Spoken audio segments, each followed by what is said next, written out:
कि उसे बहुत सारी ऐसी प्रॉब्लम्स, वॉर्स को या एटॉमिक बॉम्ब के थ्रू जो रेडिएशन हुआ उससे बहुत सारे इंसान जापान के अंदर फिजिकली डिसेबल हो गए, जिसकी वजह से उन्होंने शुरुआत किया रोबोटिक्स की। They have initialize the concept of the robotics. तो उन्होंने एक रोबोटिक्स का जब कॉन्सेप्ट स्टार्ट किया तो उन्होंने देखा कि रोबोट हमें रिक्वायरमेंट है किस बात के लिए, ह्यूमन एफर्ट को रिड्यूस करने के लिए। इसे क्यों ऐसा करा गया, क्योंकि वो देख रहे थे कि ज़्यादातर उनके लोग फिजिकली डिसेबल हो गए हैं। तो अब उन्हें क्या करना होगा, फिजिकली डिसेबल होने के बावजूद भी हमें अपने वर्किंग इफिशिएंसी को गिरने नहीं देना है। We have to optimize the working efficiency. तो वहाँ से उन्होंने कॉन्सेप्ट अपनाया रोबोटिक्स का, जिससे वो डिसेबल पर्सन भी उन मशीन्स को, उन रोबोट्स को यूज़ करके और अपना वर्क इफिशिएंटली काम कर सके। तो वर्ड जो होता है robot, robot come from the Slavic word robota which means work और लेबर।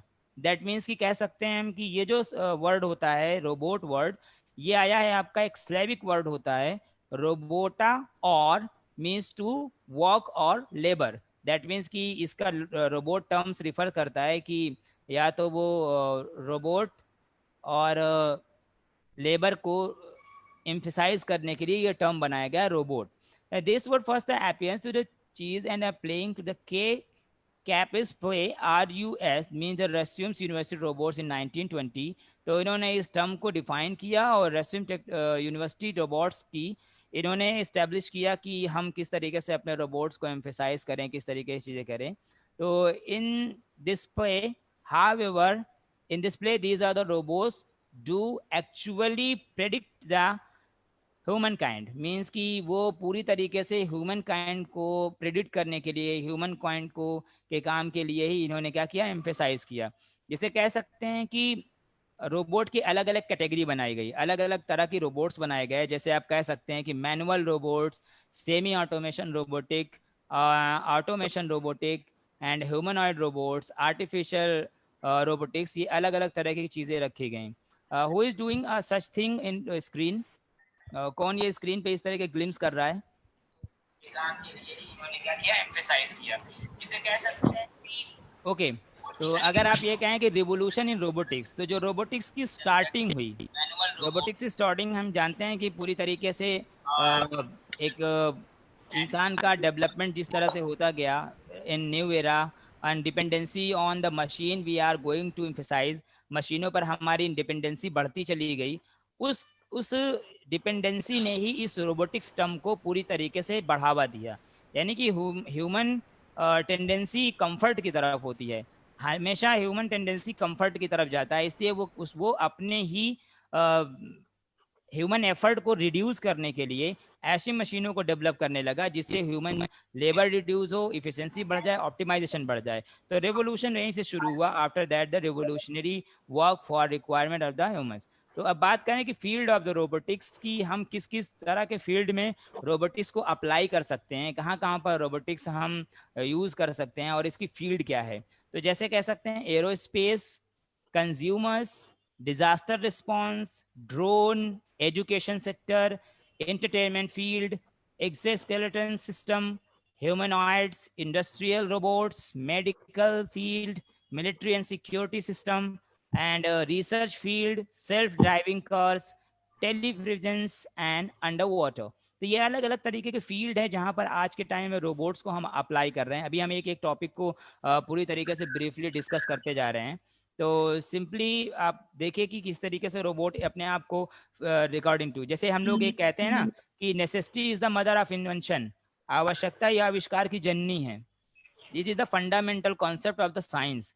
तो साइंस के लिए एक फंडामेंटल कॉन्सेप्ट जब निकल के आए कि आवश्यकता या आविष्कार की जननी है, means necessity is the mother of invention, तो उसी के टर्म को हमें टेक्नोलॉजी का एनहेंसमेंट, टेक्नोलॉजी का एडवांसमेंट, इन सारे कॉन्सेप्ट पर एम्फेसाइज करके हमें चीज़ों को बढ़ावा देना है, मशीन को बढ़ावा देना है regarding to optimize the work, enhance the efficiency, reduce the human effort and reduce the costing. ये सारी चीज़ों को अगर हम एम्फेसाइज करते हैं, कुछ टर्म्स हैं जिन्हें, तो इसे अलग अलग तरह की फील्ड में अप्लाई किया गया। तो जैसे आप कहते हैं एरोस्पेस, आप लोगों ने देखा कि किस तरीके से नासा ने पहले एक मंगल पर एक अपना एक रोबोट भेजा, जिसने वहाँ की मिट्टी का, वहाँ के पानी का और वहाँ की अलग अलग तरीके के इन्वायरमेंट की डेटा का हमें उसने क्या किया, सेंड किया। तो जब मार्स पे पहुंचा रोबोट, तो उसने ज़मीन की ड्रिल किया, ज़मीन में उसमें ड्रिल करने के बाद वो किस तरीके का मटेरियल है, कैसा उसके अंदर मिनरल हैं, क्या चीज़ें हैं, उसने रीड करके भेजा। तो ये हम एरो स्पेस मतलब कि कह सकते हैं कि एरो स्पेस फील्ड में बहुत ज़्यादा रोबोट्स को यूज़ कर रहे हैं to enhance our reachability at the planet, क्योंकि हम जिस प्लैनेट पे पहले नहीं गए होते हैं या जिस जगह पर नहीं गए होते हैं, वहाँ के इन्वायरमेंट के बारे में, वहाँ के प्रेजेंस गैस के बारे में, वहाँ की ग्रेविटीज़ के बारे में, वहाँ पर ह्यूमिडिटी के बारे में, मॉइस्चराइजेशन के बारे में, टेम्परेचर के बारे में, सॉइल इरोजन के बारे में, प्रेशर ऑफ द एयर के बारे में, ये किसी भी तरीके का डेटा हमें प्रिडिक्टेबल नहीं होता है। तो हम एक ह्यूमन को ना भेजकर एक रोबोट को भेजें और वहाँ पर वो रोबोट वो सारे डेटा हमें प्रिडिक्ट करके पहुँचाए जिसकी हमें रिक्वायरमेंट है, तब हम वहाँ पर जाने की सोच सकते हैं। तो इसीलिए सबसे पहले आपके चाहे वो अलग अलग जगहों पर रोबोट्स को भेजा गया for the reading of the different data from that particular space. तो ये भी कह सकते हैं कि ये अलग अलग तरीके की प्लेसेस हैं जहाँ पर इन स्पेस को यूज़ किया गया, रोबोट्स को यूज़ किया गया। दूसरी बात अगर हम कहें कंज्यूमर्स की, तो robotics for the consumer we are using, please I request to those who have open on the mic, जो लोगों ने अपना माइक ऑन कर रखा है प्लीज वो ऑफ कर दें, काफी ग्लिच आ रही है वॉइस में बहुत सारी। या होस्ट जो हैं वो सबको म्यूट कर दें अपने तरफ से, बहुत सारी वॉइस में ग्लिच आ रही है सर, तो इसलिए ओके। तो जैसे आई हैव टू इनहेंस, तो आप बात करें जैसे कंज्यूमर्स को, तो कंज्यूमर की बात करें तो यहाँ पर कंज्यूमर का मतलब ये है कि बायर, एक ऐसा बंदा जो रोबोट्स को खरीदना पसंद करेगा। ऑब्वियस सी बात है, हम किसी चीज़ को तभी खरीदते हैं, उसके दो मेन पर्पस होते हैं, या तो उस चीज़ की नेसेसिटी हो, रिक्वायरमेंट हो हमें for the reduce our effort और फॉर आवर डेली लाइफ, तो हम उसे परचेज करते हैं, या इंटरटेनमेंट पर्पज से भी परचेज करते हैं।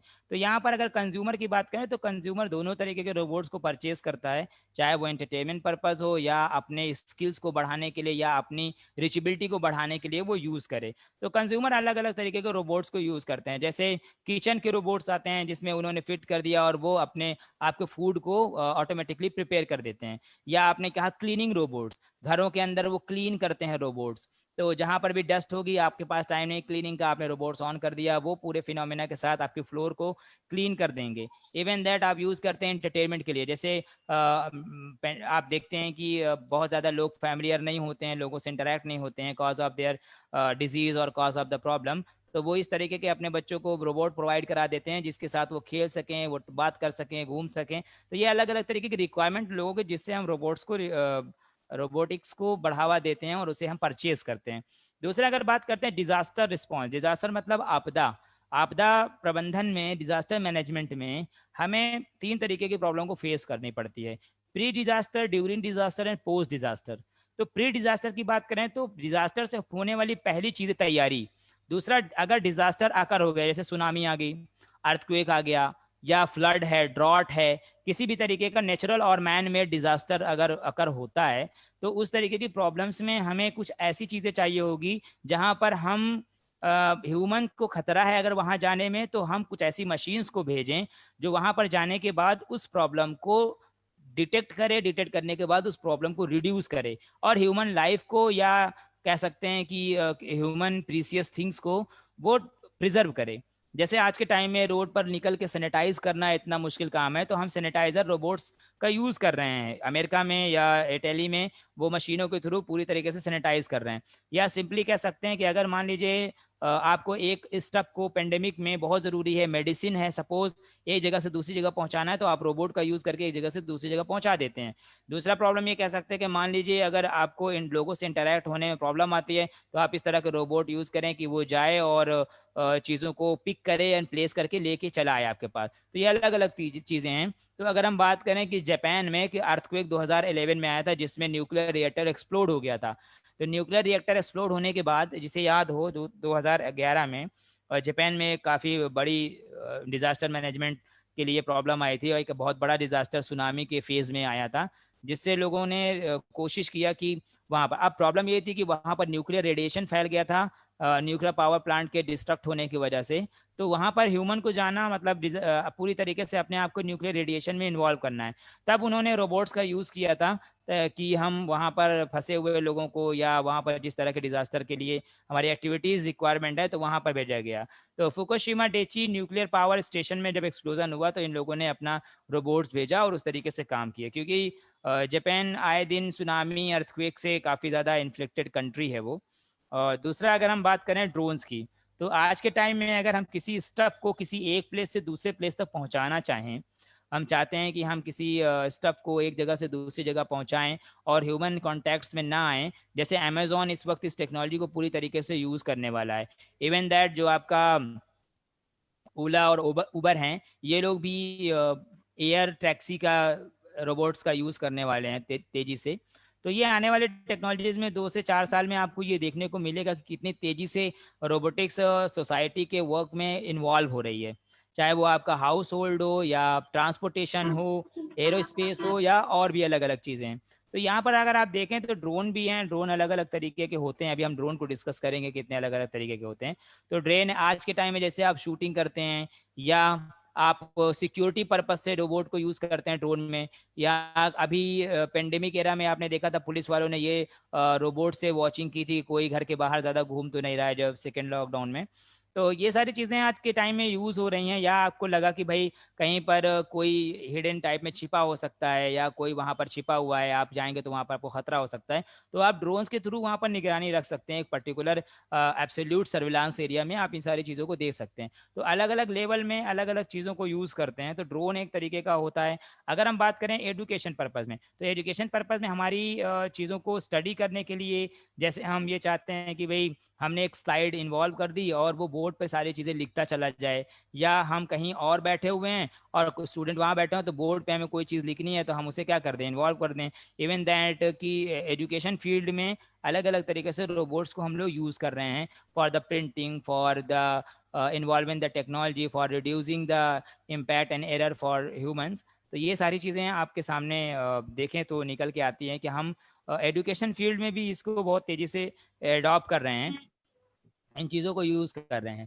तो टीचर्स भी यूज़ करते हैं रोबोट्स को, जैसे 3D प्रिंटिंग में। अब को स्टूडेंट को मान लीजिए हमें कोई ऑब्जेक्ट के बारे में या फिजिकली उसे सिखाना है किस तरीके से वो ऑब्जेक्ट तैयार होगा, तो डिज़ाइनिंग हो, डेवलपमेंट हो, मॉनिटरिंग हो, रिसर्च हो, आपकी ड्राफ्टिंग हो, इवन दैट आप उसे प्रोग्राम करें, हार्डवेयर इम्प्लीमेंटेशन, इन सारी फील्ड में एजुकेशन फील्ड में भी इस रोबोट्स का पूरी तरीके से यूज़ कर रहे हैं।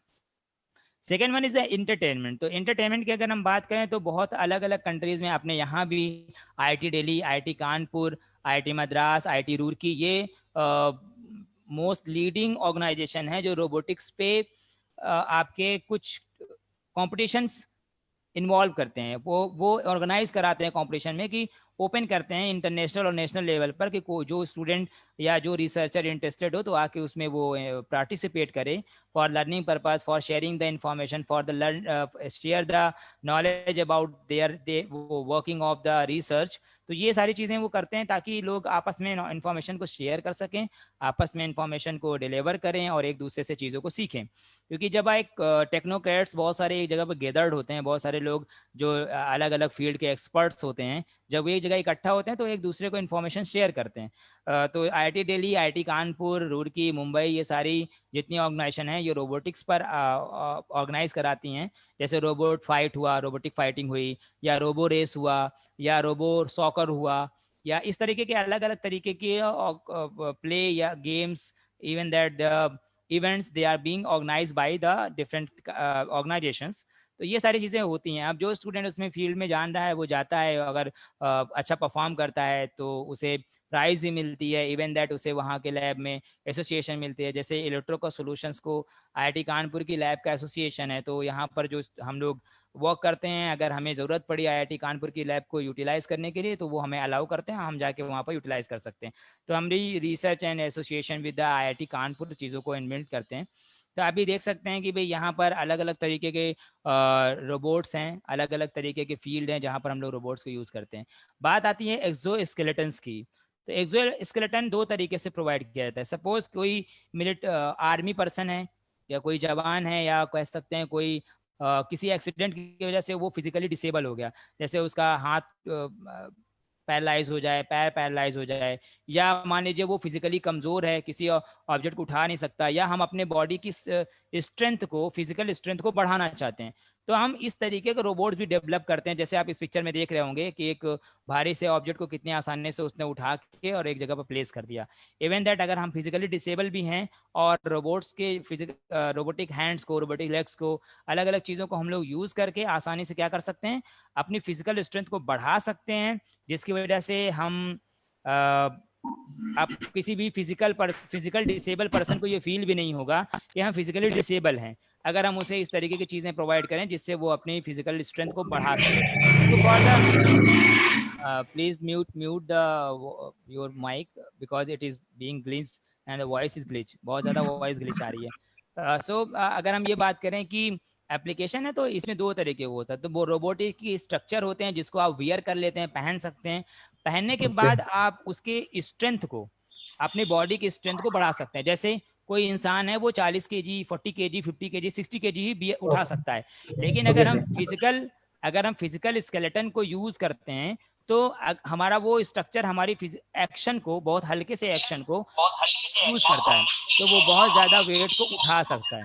इवन दैट उठाने के बाद उसे हम क्या कर सकते हैं, यूटिलाइज कर सकते हैं अपने स्ट्रेंथ को बढ़ाने के लिए। तो ये भी एक तरीके का रोबोट की फील्ड होती है जिसे हम एक्सोस्केलेटन्स कहते हैं, यानी कि आप बाहर से एक ढांचा, बाहरी ढांचा कह सकते हैं कि एक ऐसा बाहरी ढांचा बॉडी के लिए जो हमारी फिजिकल स्ट्रेंथ को बढ़ा सके। दूसरी अगर हम बात करें तो ह्यूमनॉइड्स रोबोट की, तो पहले जो सबसे एडवांस रोबोट है तो होंडा कंपनी ने एक असीमो रोबोट्स बनाया जो कि बहुत इफिशिएंटली वर्क करता है। जैसे किसी ऑब्जेक्ट, किसी फाइल को कहीं पहुंचानी हो, किसी ऑब्जेक्ट को उठाना है, किसी को कोई ऑब्जेक्ट देना है, या किसी के इमेज को पहचानना है, या एसीमो रोबोट मोस्टली जितने भी अमेरिकन प्रेसिडेंट रहे हैं अभी, जैसे ओबामा थे, आपके ये जॉर्ज बुश थे, इन सब से वो मिला और बहुत तेज़ी से एनहेंसमेंट किया। तो इन्होंने जापान ने, होंडा कंपनी ने, जापान की कंपनी होंडा, तो एसीमो रोबोट्स ने उसने बनाया। आई थिंक इस इमेज को आप जान रहे होंगे कि ये इमेज जो आपको दिख रही है यहाँ पर, this image is being appear, तो मोस्टली लोग जान रहे होंगे, जिसका नाम सूफिया था।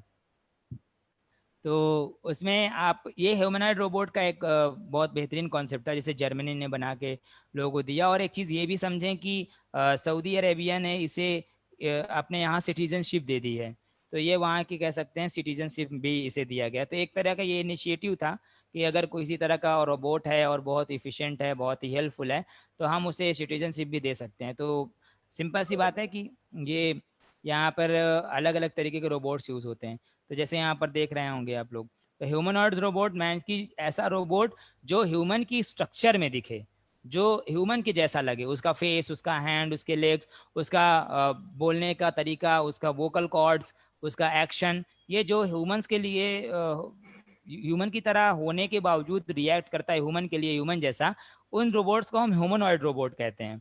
Second word is the industrial robot. तो जैसे ऑटोमोबाइल फील्ड हुआ, प्रोडक्शन फील्ड हुआ, फूड इंडस्ट्रीज हुई, स्टील इंडस्ट्री हुई, या सीमेंट इंडस्ट्रीज हुई, अलग अलग तरीके की इंडस्ट्रीज में हम रोबोटिक हैंड्स को यूज़ करते हैं। जैसे क्यूबा कंपनी है और एबीबी है, ये अलग अलग तरीके की ऑर्गेनाइजेशंस हैं जो रोबोट्स को बनाती हैं। तो इन क्यूबा या एबीबी जो रोबोटिक हैंड्स होते हैं, इन्हें इंस्टॉल करते हैं। जैसे अपने यहाँ पर हम लोग कभी विजिट करते हैं वहाँ पे, तो टाटा टेल्को है लखनऊ में, वहाँ पर जो टाटा मैन्युफैक्चरिंग करती है या असेंबलिंग करती है पार्ट्स की for the automobile, we utilize to this kind of robot. तो आप देख सकते हैं यहाँ पर इमेज में अलग अलग पार्ट्स को लिए वो तैयार हैं। एक एक कार या एक ट्रक उसके सामने से कन्वेयर बेल्ट पर गुजारी जाती है, it passes through the conveyor belt. और बहुत सारे ऐसे रोबोटिक हैंड होते हैं जिनके अंदर हम पहले से प्रोग्राम कर चुके होते हैं कि आपको क्या करना है, कैसे करना है। तो सिंपली क्या होता है कि ये प्रोग्राम के बेसिस पर, सेंसर्स के बेसिस पर, एक्चुएटर्स के बेसिस पर, पिस्टन, पिनेमेटिक्स, सोलेनॉइड्स, ये अलग अलग तरीके के फंक्शंस को रीड करके वो क्या करता है, उस पूरे फंक्शन को परफॉर्म करता है। तो कह सकते हैं कि इंडस्ट्रियल रोबोट्स जो होते हैं उनको इंडस्ट्री एक्टिविटी के लिए, इंडस्ट्रियल पर्पस के लिए बनाया जाता है और वो आसानी से कर सकते हैं। जैसे अमेजोन का पूरा पैकिंग एंड मूवर जो सिस्टम है, वो पूरा रोबोटिक्स है। वहाँ पर ह्यूमन सिर्फ रोबोट को कंट्रोल करते हैं, बाकी और कौन सा ऑब्जेक्ट कहाँ पहुँचाना है, किस में पैक करना है, कहाँ पर डिलीवर करना है, ये सारी चीज़ें ये रोबोट्स के थ्रू ही कंट्रोल की जाती हैं। सिंपल है, आप देखें कि मेडिकल फील्ड, तो मेडिकल फील्ड में भी आप देखते होंगे अलग अलग तरीके के एक्शंस होते हैं, अलग अलग तरीके के ऑपरेशंस के लिए हमें एंगल्स का सेट करना, लाइट का सेट करना, और बॉडी में कहीं कट लगाना है या किसी स्ट्रक्चर के अंदर ड्रिल करना है, या किसी भी ऑपरेशन थिएटर के अंदर भी अलग अलग तरीके के हम लोग ओटी में, ऑपरेशन थिएटर में भी अलग अलग तरीके के रोबोट्स यूज़ करते हैं। तो जैसे आपका बॉश अगर हुआ या आईबीएम हुआ, इवन दैट अलग अलग तरीके के मेडिकल फील्ड्स हैं जहाँ पर रोबोट्स को हम लोग यूज़ करते हैं। तो मेडिकल फील्ड में भी देखा जाए तो रोबोट अपना बहुत बड़ा रोल प्ले कर रहा है। जैसे ऑटोमेटिकली आप मान के चलिए रेडिएशन बहुत ज़्यादा हो रहा है, तो किसी ऑब्जेक्ट को आपने रखा या आप बॉडी को रखा, वो उसको क्या करे, रेडिएशन को रीड करे, स्कैन करे, उसके इमेजेस बना के आपको इमेजेस प्रोवाइड कराए। ये जितने भी तरीके के एक्शंस होते हैं मेडिकल फील्ड में, ये रोबोट्स आपके क्या करते हैं, प्रोवाइड करते हैं आपको। Simply military and security purpose की बात करें तो मिलिट्री एंड सिक्योरिटी पर्पज़ में आप लोग देखते हैं बहुत ऐसी जगह पर जहाँ पर हमें रेगुलर पेट्रोलिंग करनी होती है, एक पर्टिकुलर जगह को हमें देखना होता है, मॉनिटरिंग करना होता है, जो कि एक काफ़ी ख़तरनाक स्पेस है। जैसे अभी इराक और अफ़गानिस्तान में अमेरिका ने अपने रोबोट्स को एक्टिव किए थे, क्योंकि उनके सामने अचानक से उनकी मिलिट्री बेस पर या मिलिट्री व्हीकल्स पर अटैक होता था, जिससे बहुत ज़्यादा लोगों को नुकसान होता था जान का। तो बहुत सारे ऐसे जब आर्मी पर्सन्स या सोल्जर्स जब मरने लगे, तो उन्होंने क्या किया, अपने रोबोट्स को फील्ड में उतारा कि अगर हमको मॉनिटर बहुत आगे तक हम एक्टिविटीज़ को, या कोई है या नहीं है, कोई ऐसा नहीं तो जिसने बम इम्प्लांट कर दिया हो, या किसी भी अलग अलग तरह की एक्टिविटीज़ को मॉनिटर और कंट्रोल करने के लिए वो क्या करते थे, रोबोट्स को वहाँ पर छोड़ देते थे।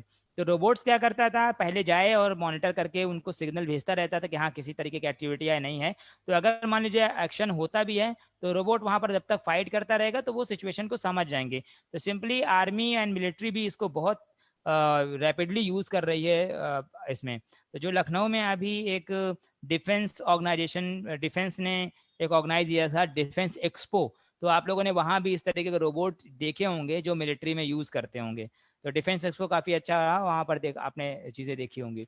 और अगर हम बात करें रिसर्च पे, तो रोबोटिक्स की इस चीज़ों को इन्हांस करने के लिए या रोबोटिक्स फील्ड को हम बढ़ावा देने के लिए जो फील्ड है, रिसर्च फील्ड, चाहे वो एकेडमिक्स लेवल पर हो, इंडस्ट्रियल लेवल पर हो, या रोबोटिक्स की स्पेसिफिक ऑर्गेनाइजेशंस के लिए हो, ये सारी ऑर्गेनाइजेशंस एक रिसर्च पॉइंट ऑफ व्यू से रोबोट्स को देखती हैं कि डे बाय डे हम इन्हांस करें। जैसे Massachusetts institute of technology MIT America इस फील्ड में सबसे आगे है, जो रोबोटिक्स को बहुत तेजी से बढ़ावा दे रही है for the purpose of the research, for the purpose of enhancing their technical skills. तो ये यहाँ पर किस तरीके से हमें रिक्वायरमेंट के हिसाब से, हमें जिस चीज़ की ज़रूरत हो, जिस चीज़ की रिक्वायरमेंट हो, उसके रिक्वायरमेंट के हिसाब से हमें अपने रोबोट्स को, अपने टेक्नोलॉजी को अपडेट करना होता है, जिसके लिए एक प्रॉपर रिसर्च की ज़रूरत होती है। तो आप जब एक लंबे टाइम तक रिसर्च करते हैं, उससे जो रिजल्ट आता है उसे रोबोट्स पर अप्लाई करते हैं, फिर जाके आपको एक चीज़ समझ में आती है कि हाँ ये तरीका या ये मेथड हमारा मोस्ट इफ़िशिएंट है, मोस्ट ऑप्टिमाइज है, मोस्ट रिलेवेंट है आपके रोबोट्स को स्टडी करने के लिए या रोबोट में इम्प्लीमेंट करने के लिए, for the optimization and enhancing our technical skills. तो ये यूटिलाइजेशन के लिए या टेक्निकल स्किल्स के लिए हमें कितना बेहतर होगा, उसी के लिए हम रिसर्च करते हैं। तो रिसर्च फील्ड भी रोबोटिक्स की बहुत वास्ट फील्ड है, जैसे लोग यूज़ करते हैं। यहाँ पर अगर आप बात करें सेल्फ ड्राइविंग कार्स की, तो सेल्फ ड्राइविंग कार्स जैसे अभी टेस्ला ने दिया, बॉश ने दिया, बहुत से अलग अलग ऑर्गेनाइजेशंस हैं जो इसको यूज़ कर रहे हैं सेल्फ ड्राइविंग कार कंसेप्ट को, कि अगर आप उस पर बैठ जाते हैं और वो आपसे पूछती हैं कि व्हाट इज़ द डेजिग्नेशन, आप उसे एड्रेस बता देते हैं, वो खुद से ये डिसाइड करेगी कि कौन सा रूट, कौन सा पाथ जहाँ पर ट्रैफिक नहीं होगा, जहाँ पर कम से कम हमें ट्रैफिक मिले, या छोटा रास्ता है जहाँ पर स्मूथ रास्ता है, ऐसे रास्तों को खुद से वो डिटेक्ट करता है, और डिटेक्ट करने के बाद उसी रास्ते पर आपको आराम से पहुंचा देता है। तो ये सेल्फ ड्राइविंग कार्स का जो कॉन्सेप्ट है, ये भी अलग अलग कंपनियां जैसे Google pioneer self driving Toyota Prius है, तो ये या वायोमा है, अलग अलग तरीके के ऑर्गेनाइजेशंस हैं जो इसमें यूज़ कर रहे हैं। यहाँ पर एक टर्म देख रहे होंगे डारपास, यानी डारपा नेट की एक बात कर रहे हैं ये, तो defence advance research for the purpose of military offence of America, तो ये डारपाज वो एक ऑर्गेनाइजेशन है। तो वहाँ पर ये लोग क्या करते हैं कि इस तरीके की चीज़ें टेक्नोलॉजी को डेवलप करते हैं जो ह्यूमंस के लिए भी यूटिलाइज हो, एज वेल एज मिलिट्री भी यूज़ कर सके। तो सिंपल सी बात है कि यहाँ पर सेल्फ ड्राइविंग कार का भी बहुत सारा कॉन्सेप्ट है। दूसरी बात ये आती है कि आपका जैसे टेली प्रेजेंस है। टेली प्रेजेंस में जैसे आज के टाइम में हम लोग सभी अपने अपने घर पे होते हुए भी एक दूसरे से जुड़ के बात कर रहे हैं, एक दूसरे को इन्फॉर्मेशन शेयर कर रहे हैं, एक दूसरे से इंटरेक्ट होकर क्लासेस रन हो रही हैं आपके अलग अलग प्लेटफॉर्म पर। इसी तरीके से कुछ ऐसे स्पेसिफिक रोबोट्स बनाए जाएं जिसमें आपके ऑर्गेनाइजेशंस में स्टेबल हो। क्योंकि मान लीजिए कोई बंदा है, उसके 4 कॉलेजेस हैं, 5 कॉलेजेस हैं, या ऑर्गेनाइजेशन कई सारी हैं, सेम इंफॉर्मेशन सेम चीज़ें आपको डिलीवर करनी है सारी ऑर्गेनाइजेशंस को। तो आप कहीं और हैं या अदर कंट्री में हैं, तो आप फ़ौरन अपने सिस्टम के साथ जुड़ें और सारे लोगों को एक साथ अलग अलग जगहों पर आप अपनी बात को कन्वे करें। तो वो बहुत सारी ऐसी फैसिलिटीज़ होती हैं जिसमें आप कह सकते हैं कि हम शेयर कर सकते हैं इन्फॉर्मेशन। बहुत सी ऐसी चीज़ें होती हैं जिसमें आप एक दूसरे से इजीली इंटरेक्ट हो पाते हैं। तो टेली प्रेजेंस एक टर्म है जो रिप्रेजेंट करता है कि भाई टेली प्रेजेंस एक टर्म रिप्रेजेंट कर रहा है आपको कि एक कहीं पर प्रेजेंस ना होते हुए भी टेलीमेट्री मेथड के थ्रू आप प्रेजेंस रहें और वहाँ की सारी एक्टिविटीज़ को देखें, समझें, शेयर करें। तो ये भी इस तरीके के स्पेसिफिक रोबोट बनाए गए। तो जैसे हमने पहले ही कहा, necessity is the mother of invention, कि जैसी ज़रूरत पड़ती है वैसे ही रोबोट को डेवलप किया जाता है। तो इस तरह के रोबोट की भी डेवलप करी जा रही है। और आने वाले टाइम में देखिए बहुत तेज़ी से ये ऑनलाइन सिस्टम इम्प्लीमेंट हो रहा है। जो हम लोग 4 साल में 5 साल में आगे बात करने वाले थे, वो कोविड में हम लोगों ने इस चीज़ को अडॉप्ट कर लिया बहुत जल्दी से, ऑनलाइन क्लासेस और ऑनलाइन चीज़ों को। तो सिंपल सी ये बात है। अगर हम बात करें अंडर वाटर रोबोट्स की, तो अंडर वाटर रोबोट्स भी यूज़ करते हैं। जैसे पानी के बहुत गहराई तक ह्यूमन की बॉडी पर बहुत बुरी तरीके से असर करती है प्रेशर, और या अलग अलग तरीके का टेम्परेचर भी हो सकता है, या बॉडी फ्रीज भी कर सकती है, या किसी तरह खतरा है। तो हम क्या करते हैं, रोबोट्स को अंडर वाटर भेज देते हैं और वहाँ की चीज़ों को मॉनिटर करना या किसी भी तरह की चीज़ों को पता करना, वहाँ से पिक एंड प्लेस करना, ऑब्जेक्ट अगर कोई हमें प्रीसियस मिला तो हम उठा लाते हैं, या कोई अनजानी चीज़ हुई तो उसे कैप्चर करके ले आते हैं। तो ये भी हमें रिसर्च पॉइंट ऑफ व्यू से under the water, under the ocean, under the where we couldn't go to our implementation of the human effort. तो जहाँ पर ह्यूमन एफर्ट का नहीं होता वहाँ पर हम रोबोट्स को यूज़ करते हैं। तो सिंपल सी बात है, रोबोट्स को भेजा गया, वो सारी इन्फॉर्मेशन आपको दे रहा है। अगर आपको लगा कि वहाँ पर चीज़ें इस तरह की प्रॉब्लम आकर कर सकती हैं, तो हमें जाने की ज़रूरत नहीं, वहाँ पर हम रोबोट्स भेजते हैं। तो सिंपली हम कह सकते हैं अंडर वाटर रिसर्च में, जैसे ओशियन है, ओशियन का अभी भी हम 4% ही चीज़ें जान पाए हैं। अभी भी 96% चीज़ें हम लोग के लिए बिल्कुल अननोन है। तो हम ज़्यादा रेंज को कवर करने के लिए, ज़्यादा टाइम तक उसके अंदर रहने के लिए हम सिंपली यूज़ कर सकते हैं। क्योंकि देखिए, अगर मान लीजिए रिसर्च पर्पज़ से आप सबमरीन लेके जाते हैं बहुत ज़्यादा, तो उस पे बहुत खर्चा आता है। सबमरीन का फ्यूल हुआ, सबमरीन का पूरा स्ट्रक्चर, उसे कंट्रोल करने के लिए बहुत सारे लोग हैं। सिंपली आपको वो करना नहीं है, आपने रोबोट तैयार किया, पानी के अंदर डाला और वो रोबोट गया, सारी इन्फॉर्मेशन आपको पहुंचा रहा है। 2 लोग 3 लोग बैठ कर रोबोट को मॉनिटर कर रहे हैं, कंट्रोल कर रहे हैं, उसके डेटा को एसेस कर रहे हैं। तो सिंपली ये होता है कि अंडर वाटर भी हम चीज़ों को यूज़ कर सकते हैं।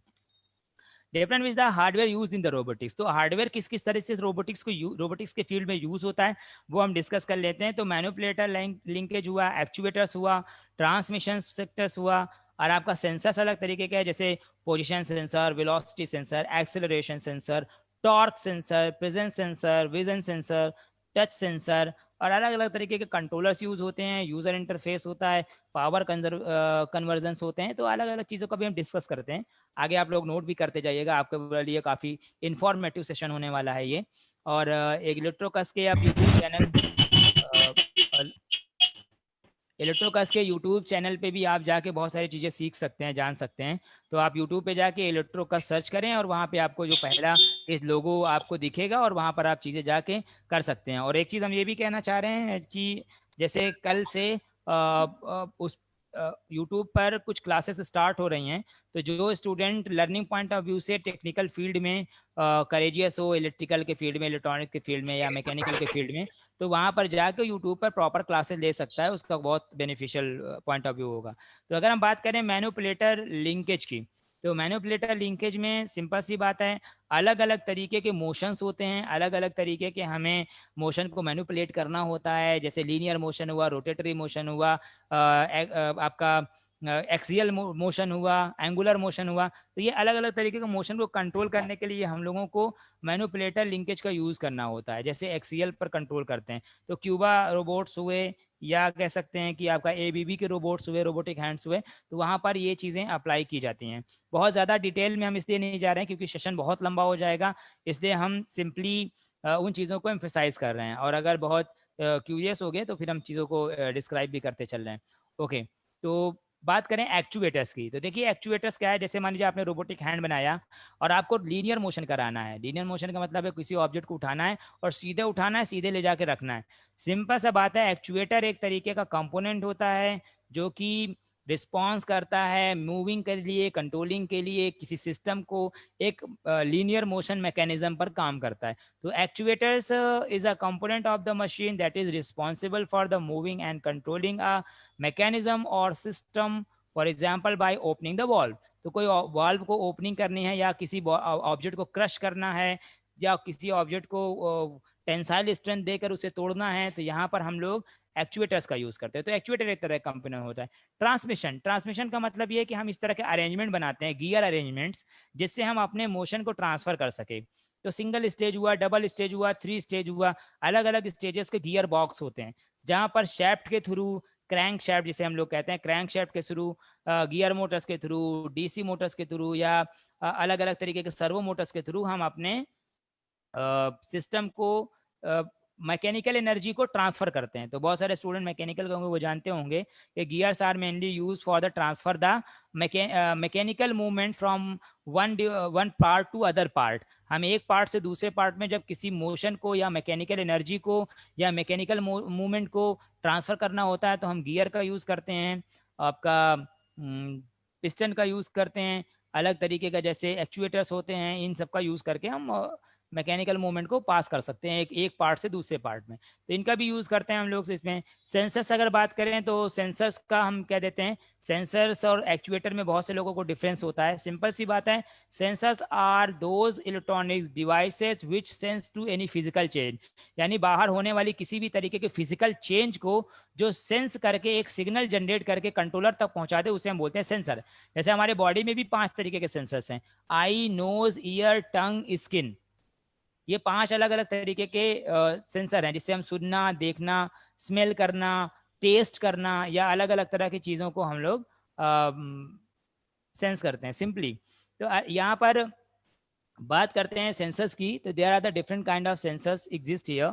तो सेंसर, जैसे सेंसर और एक्चुएटर में डिफरेंस समझें तो सेंसर किसी फिजिकल चेंज को सेंस करके सिग्नल जनरेट करके देता है, लेकिन ट्रांसड्यूसर जो आपके होते हैं वो सिंपली एक तरह की एनर्जी को दूसरे तरीके की एनर्जी में ट्रांसफॉर्म करते हैं। That means transducers are those entity which transform the one form of energy into other form of energy. जैसे आपने प्रेशर डाला तो इलेक्ट्रिकल एनर्जी में कन्वर्ट कर दिया, आपने किसी कहीं पर मूवमेंट किया तो वो मोमेंट्री एनर्जी को या काइनेटिक एनर्जी या लीनियर मोशन को वो एनर्जी में कन्वर्ट कर रहा है। तो सिंपली ट्रांसड्यूसर्स वो होते हैं जो आपकी एक फॉर्म ऑफ एनर्जी को दूसरे फॉर्म ऑफ एनर्जी में कन्वर्ट कर दें। लेकिन सेंसर्स वो होते हैं जो किसी भी तरीके के होने वाले फिजिकल चेंज को, यानी इन्वायरमेंट जैसे कोई मोशन हुआ और प्रेशर बढ़ा, ह्यूमिडिटी बढ़ी, टेम्परेचर बढ़ा, वाइब्रेशन बढ़ा, किसी भी अलग अलग तरीके की मोशन या किसी भी तरीके के फिजिकल चेंज को, इसे भौतिक चेंज कह सकते हैं, भौतिक बदलाव कह सकते हैं, उसको आपको सेंस करके कंट्रोलर तक पहुंचा दे। तो यहाँ पर भी आप बहुत सारे सेंसर देख सकते हैं, जैसे आपका वाइब्रेशन सेंसर हुए, आईआर ट्रांसमीटर्स हैं, मैं आईआर सेंसर्स हुए लाइट को सेंस करने के लिए, डिस्टेंस को सेंस करने के लिए अल्ट्रासोनिक सेंसर हुए, कुछ एक्चुएटर्स हुए, मॉइस्चराइजेशन सेंसर्स हुए, रेन सेंसर्स हुए, ह्यूमिडिटी सेंसर्स हुए, वाइब्रेशन सेंसर्स हैं, आपका रियल टाइम क्लॉक सेंसर्स हुए, मेटल डिटेक्टर्स हुए, LM35 जो आपका एनालॉग टू डिजिटल कन्वर्जन के लिए हम लोग टेम्परेचर को यूज़ करने के लिए करते हैं, -50 डिग्री सेल्सियस से 155 डिग्री सेल्सियस तक, तो वहाँ यूज़ होते हैं। LDR लाइट डिपेंडेंसी, तो ये आपकी स्क्रीन पर जो दिख रहा है, आप चाहें तो स्क्रीन शॉट ले भी सकते हैं और देख सकते हैं कि भाई किस तरीके से आप कितने अलग अलग तरीके के सेंसर्स इसमें यूज़ होते हैं। तो एल्कोहल सेंसर हुए, गैस सेंसर हुए, तो ये बहुत से सेंसर्स हैं। तो अगर हम पिस्टन पोजीशन सेंसर्स की बात करें तो पोजीशन सेंसर्स एक्चुअली ये रिप्रेजेंट करते हैं कि अलग अलग पोजीशंस के मूवमेंट को या अलग अलग पोजीशन में होने वाले चेंजेस को सेंस करके कंट्रोलर तक पहुंचाते हैं। तो अभी जैसे कोई ऑब्जेक्ट कहीं पर है, उसका मोशन हुआ या उसका पोजीशन चेंज हुआ, तो हम पोजीशन सेंसर्स के थ्रू सेंस करके उसे पहुंचा देते हैं। सिंपली दूसरी बात अगर हम ये करें कि वेलोसिटी सेंसर्स की, तो कोई सा ऑब्जेक्ट कितनी तेज मूवमेंट कर रहा है, ये हाईवे वगैरह पे लगे होते हैं, या कितनी तेजी से उसमें मूवमेंट है या मोमेंट्री पार्ट है, तो सिंपली हम कह देते हैं कि वेलोसिटी में चेंजेस आते हैं। वेलोसिटी के चेंज होने की वजह से हम जिस सेंस करके डेटा को प्रिडिक्ट कर सकें, तो उस रोबोट को एक्शन के लिए ये वेलोसिटी सेंसर्स होते हैं। एक्सेलरेशन सेंसर होते हैं जो आपके रोबोट को बैलेंस बनाए रखता है। दैट मीन्स कि अगर हम रोबोटिक्स को यूज करें तो X Y and Z, there are the 3 different dimensions where we have to utilize and make the balance to robot. तो अलग अलग तरीके के सेंसर्स होते हैं जो सिंपली क्या कर सकते हैं हम लोग, एक्स वाई और जेड डायमेंशंस को, अलग अलग डायमेंशंस में हम रोबोट को स्टेबल रखने का काम करते हैं। Is it my voice audible and clear to all of you? Please sir inform me. आवाज मेरी सुनाई पड़ रही है सबको? यस सर, सुनाई दे रही है। Okay okay. सर कोई स्टूडेंट है या कोई है वो स्क्रीन पर चीज़ों को मार्क कर रहा है या पॉइंट कर रहा है कलर से। It is being the very clumsy and dispersing for me. तो इसे थोड़ा सा देखें कौन सा स्टूडेंट है, क्या कर रहा है वो। इसमें काफ़ी ज़्यादा वो मार्क पर मार्क कर रहा है, तो बहुत सारी प्रॉब्लम है। कोई बात नहीं, हम स्टार्ट करते हैं। तो टॉर्क सेंसर होता है। टॉर्क सेंसर का सिंपल सा कॉन्सेप्ट है कि जैसे आपने मान लीजिए कोई रोबोट बनाया, उसमें मोशन होता है और एक टॉर्क डेवलप होता है। तो कितने टॉर्क तक हमें रोबोट को ये इंस्ट्रक्ट करना है कि ऑब्जेक्ट को उठाना है या नहीं उठाना है। तो सिंपली हम फीडबैक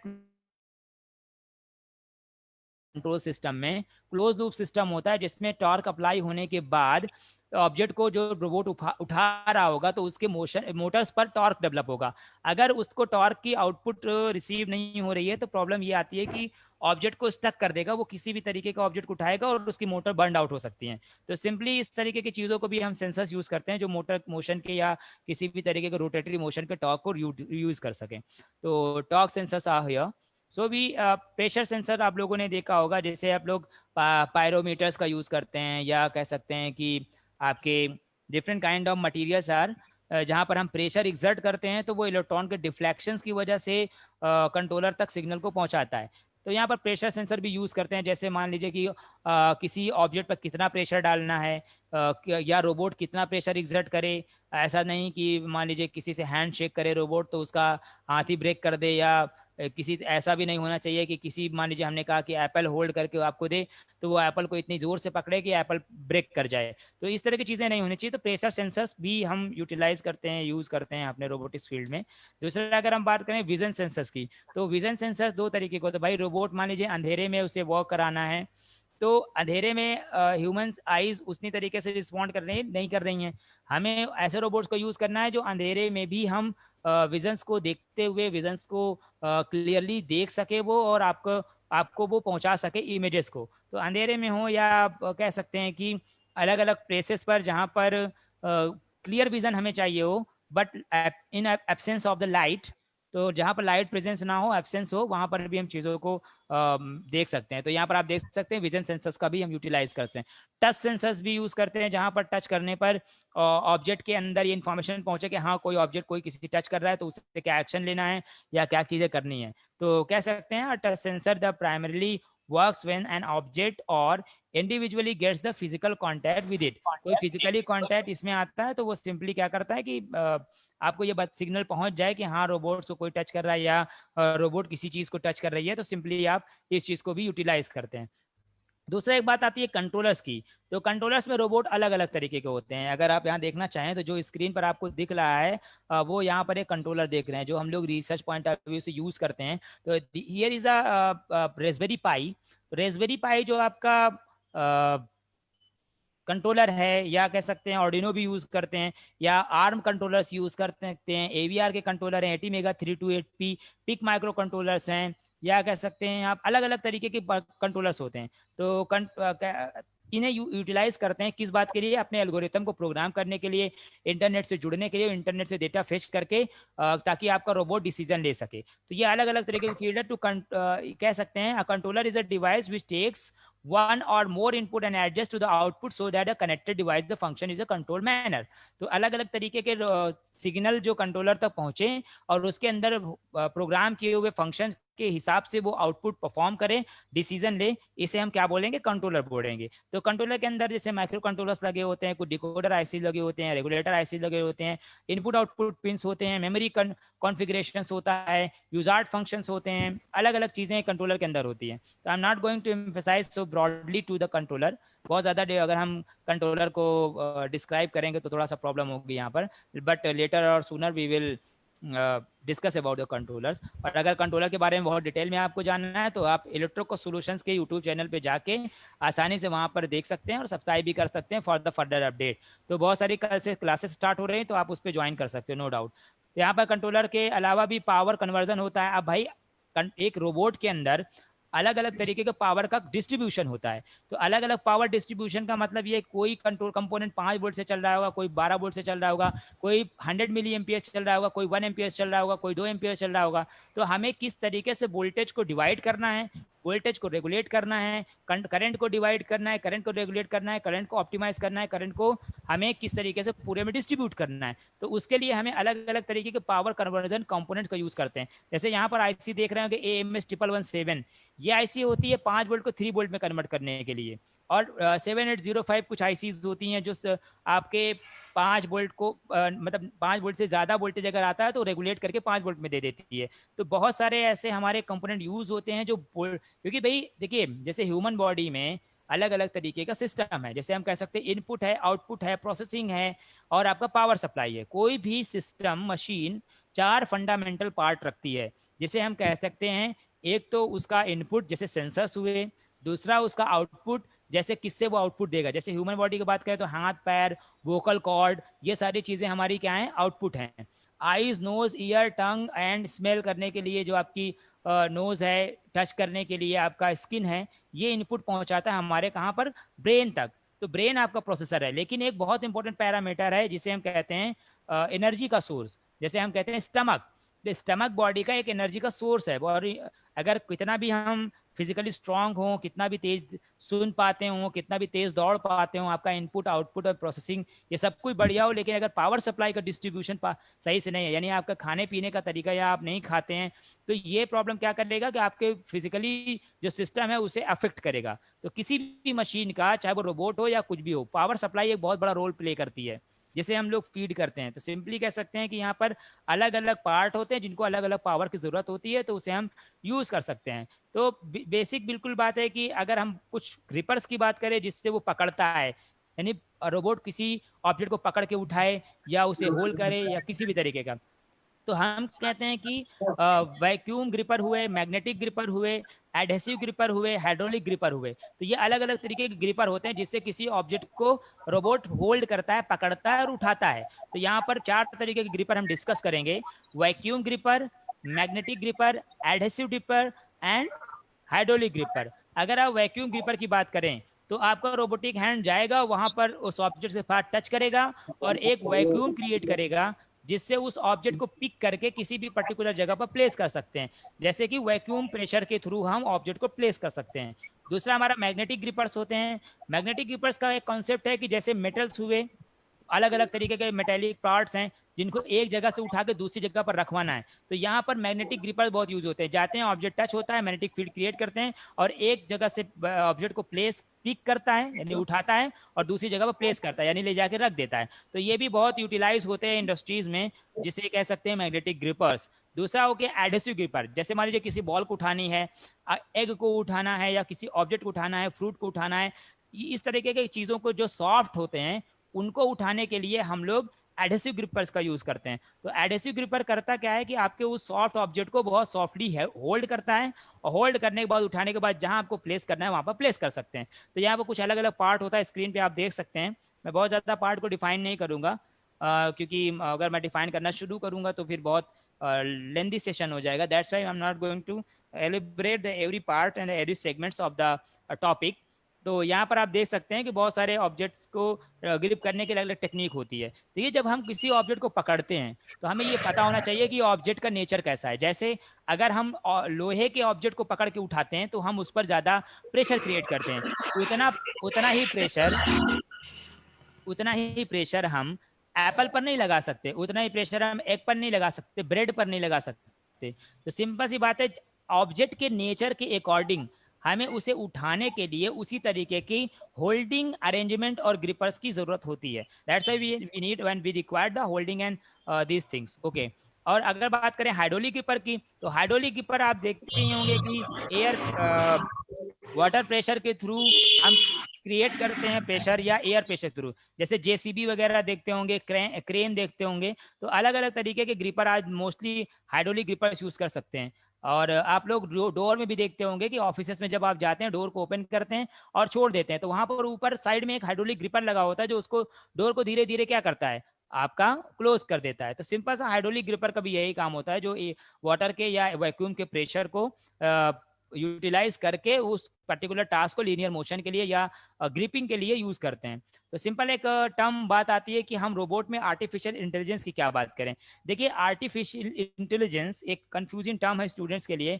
मोस्टली स्टूडेंट वो समझ नहीं पाता कि आर्टिफिशियल इंटेलिजेंस है क्या। मैं बहुत सिंपल और बहुत क्लियर एम्फेसाइज वर्ड में आपको डिफाइन करने की कोशिश करता हूँ, आप सुनिएगा। सिंपली आर्टिफिशियल इंटेलिजेंस कोई एक स्टैंड अलोन टेक्नोलॉजी नहीं है। पहली बात, artificial intelligence is the set of different technologies, जैसे इंटरनेट ऑफ थिंग जिसे आप आईओटी कहते हैं, मशीन लर्निंग कहते हैं, न्यूरल नेटवर्क कहते हैं, डेटा साइंस कहते हैं, डेटा एनालिसिस कहते हैं। ये अलग अलग तरीके की टेक्नोलॉजीज जब मिलती हैं, जब एक साथ मिल के एक पर्टिकुलर सिस्टम के लिए अपने आप को प्रिपेयर करके वो टास्क परफॉर्म करती हैं जिसका हम डिजायरेबल हैं, जिसे हम चाहते हैं, तो इस सिस्टम को, इस अरेंजमेंट को हम क्या बोलते हैं, आर्टिफिशियल इंटेलिजेंस बोलते हैं। मतलब कि कोई मशीन अपने अंदर इंप्लीमेंटेड डेटा के हिसाब से, प्रोग्राम के हिसाब से, या उसके अंदर पड़े हुए सिस्टमेटिक अरेंजमेंट के हिसाब से, आउटपुट इनपुट प्रोसेसिंग पावर, इन सब के अकॉर्डिंगली कोई पर्टिकुलर टास्क को डिसीजन लेके परफॉर्म करे, तो ऐसे सिस्टम को आर्टिफिशियल इंटेलिजेंस कहते हैं। तो आर्टिफिशियल इंटेलिजेंस का सीधा सा कॉन्सेप्ट है कि आपको एक टेक्नोलॉजी नहीं है, बहुत अलग अलग टेक्नोलॉजी। जैसे इंटरनेट ऑफ थिंग डेटा को उठाएगी, आपकी मशीन लर्निंग उस डेटा को प्रिडिक्ट करके आपको बार बार डेटा मैनिपुलेशन स्टैटिस्टिक्स की सिस्टम को आपको प्रोवाइड कराएगी। आपका न्यूरल नेटवर्क किसी भी अलग अलग तरीके के डिसीजन को, बेटर डिसीजन कौन सा होगा वो आपको प्रोवाइड कराएगा। डीप लर्निंग जो आपको ज़्यादा से ज़्यादा प्रिसाइज डेटा प्रोवाइड कराए। तो इन सारी चीज़ों को जब हम देखते हैं तो एक टर्म निकल के आता है आर्टिफिशियल इंटेलिजेंस। जैसे मान लीजिए कोई रोबोट अभी आप लोग देख रहे थे, जैसे सूफिया है, या आप देख सकते हैं कि असीमो रोबोट हैं, या बहुत सारे ऐसे रोबोट हैं जिसके सामने आप जाते हैं तो आपके चेहरे को वो स्कैन करता है और इंटरनेट पे पड़े आपके, चाहे वो फेसबुक हो या कोई भी जगह है जहाँ पर डेटा बेस है, वहाँ से वो डेटा को फेच करके आपका नाम फौरन कह देता है, आपको पहचान जाता है, या कह सकते हैं आपके प्रिडिक्टेड डेटा को या आपकी प्रोफाइल को समझता है, या उसके सामने कोई ऑब्जेक्ट लाते हैं तो वो समझ जाता है कि ये एप्पल है, ये कैसा होता है। तो सिंपली आर्टिफिशियल इंटेलिजेंस किसी भी ऑब्जेक्ट को पहचानना, ऑब्जेक्ट को प्रिडिक्ट करना, ऑब्जेक्ट को एनालिसिस करना, उसके डेटा को एनालिसिस करने के बाद हम आउटपुट लें, तो इसे बोलते हैं आप आर्टिफिशियल इंटेलिजेंस, जो which is the subset of the different technologies.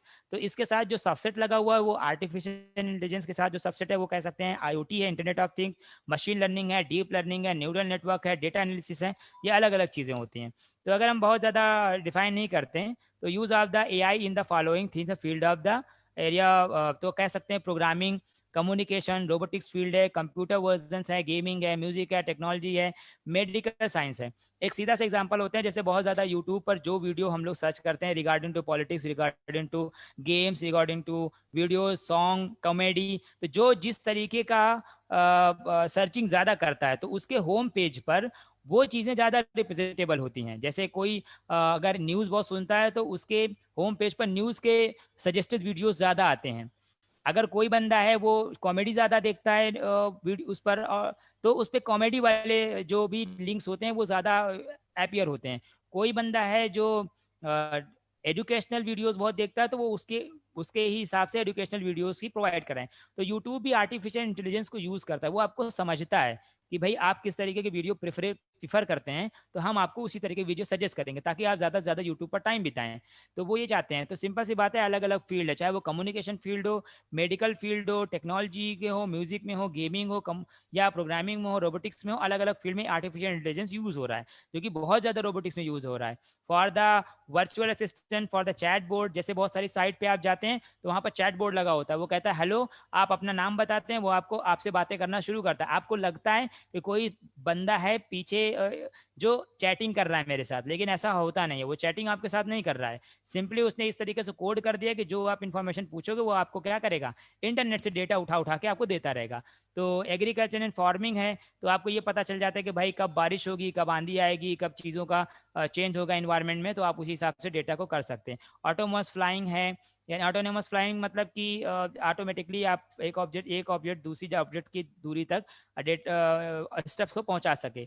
Sport analysis हुआ, मैन्युफैक्चरिंग फील्ड हुआ, लाइव स्टॉक हुआ, सेल्फ ड्राइविंग कार्स हुआ, हेल्थ फील्ड है, या अलग अलग तरीके के फील्ड हैं जहाँ पर हमें इन सारी इंफॉर्मेशंस को या सारे स्टेप्स को, ऑब्जेक्ट्स को पहुंचाना होता है। तो कह सकते हैं कि सिंपली अलग अलग फील्ड में हम इनको यूटिलाइज करके आर्टिफिशियल इंटेलिजेंस को यूज़ कर सकते हैं।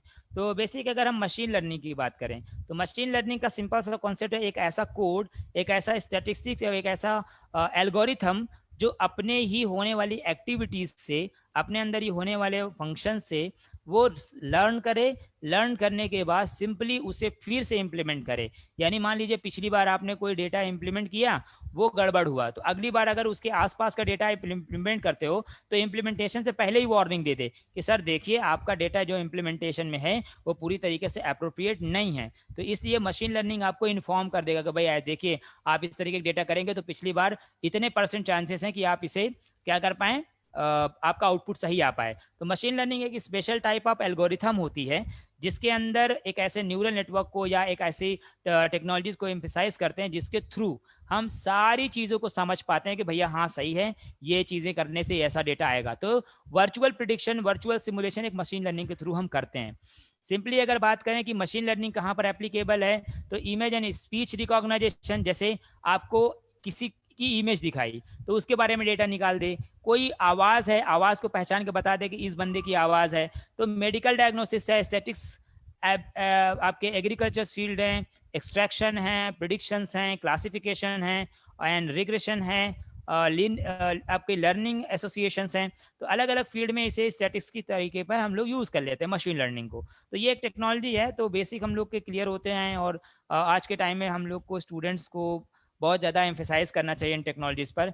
देखिए अगर कोई कंट्री आने वाली टेक्नोलॉजी को बहुत तेज़ी से अडॉप्ट नहीं कर रही है तो वो टेक्नोलॉजी को परचेज करने वाला बन जाएगा, उसे डेवलप करने वाला नहीं बन सकता।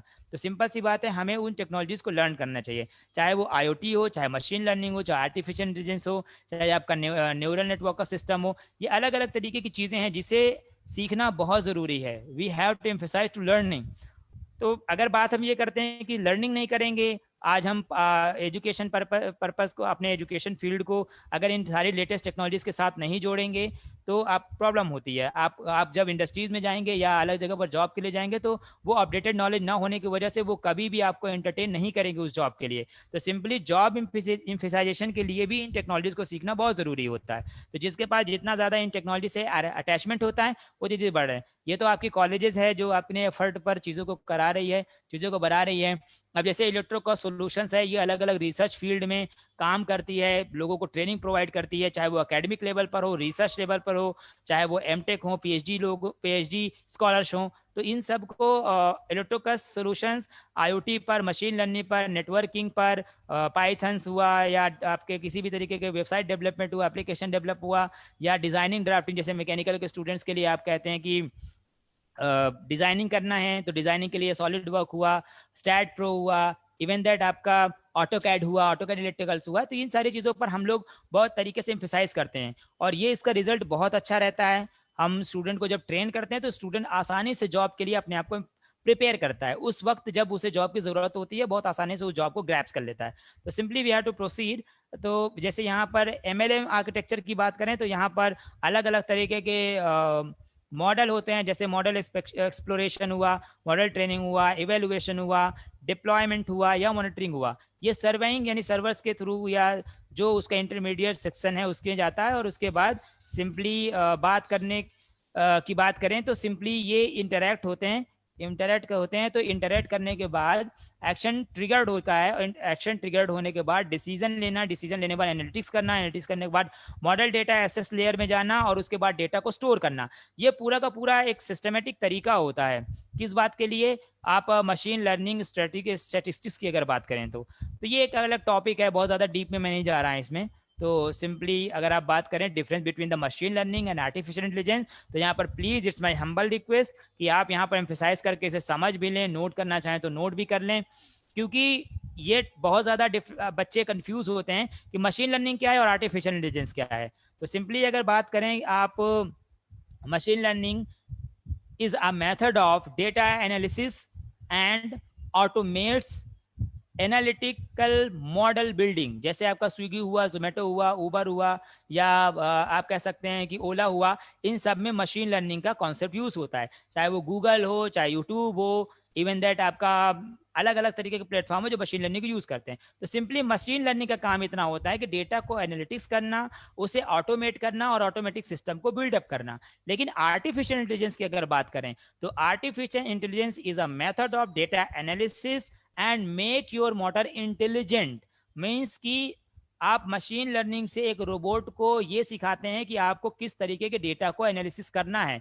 लेकिन आर्टिफिशियल इंटेलिजेंस कहता है कि अगर सेम या आसपास तरीके के डेटा 50 आते हैं तो उन 50 डेटा में से कौन सा most predictable, most efficient, most optimize data होगा जिसे हम क्या कर सकें, यूटिलाइज कर सकें।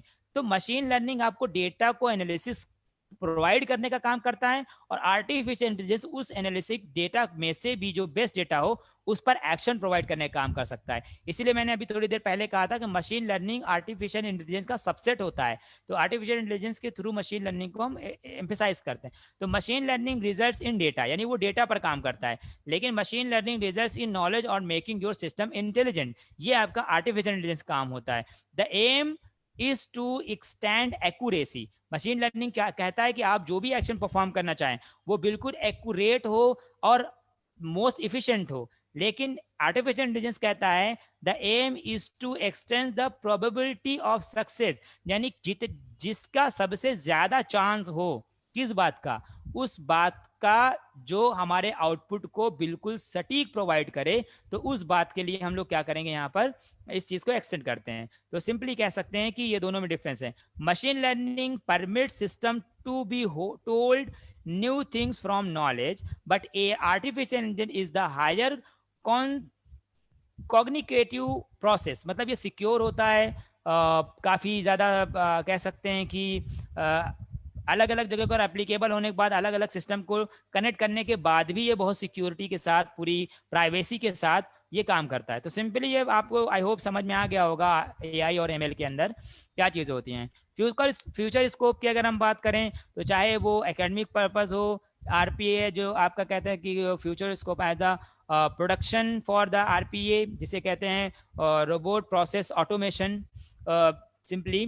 तो आरपीए का यहाँ पर आप चाहें तो लिख सकते हैं, robot process automation stand for the RPA. तो यहाँ पर कह सकते हैं कि आरपीए का आप अब इकोनॉमी फील्ड हो, एजुकेशन हो, ऑटोमोबाइल फील्ड हो, या अलग अलग तरीके की चीज़ें हैं जहाँ पर आप सिंपली इसे इम्प्लीमेंट करके बहुत अलग अलग फील्ड में अप्रोच करेंगे simply.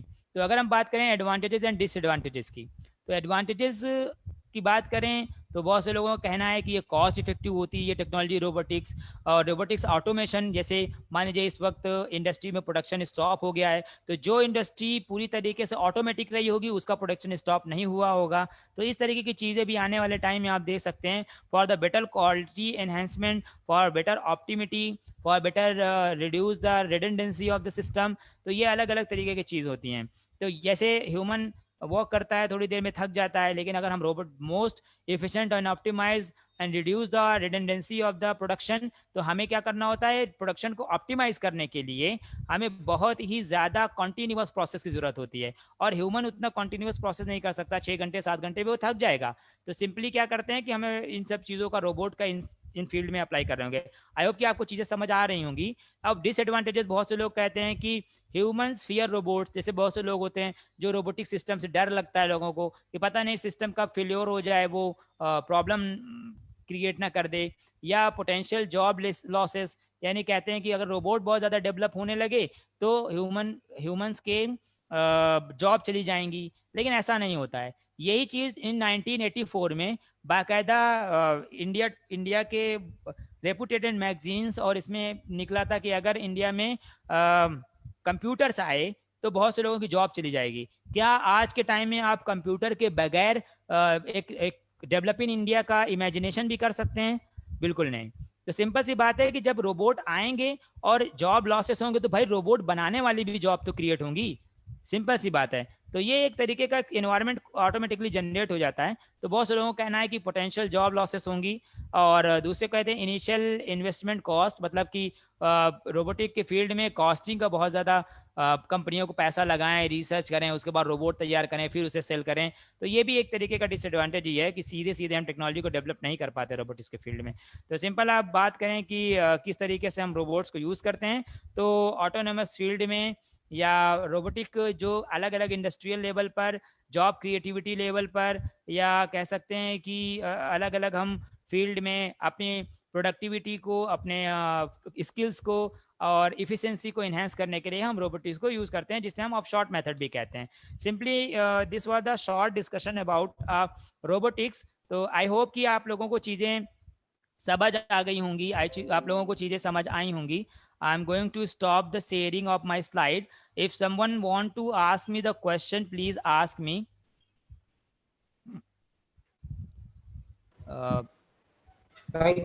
Thank you, sir. Anyone ask question to Mr. Mahmood Ahmad sir से? कोई अगर क्वेश्चन है आपके, कोई भी छात्र, अगर आपके भी, अगर टीचर्स के भी, तो आप लोग क्वेरी कर सकते हैं।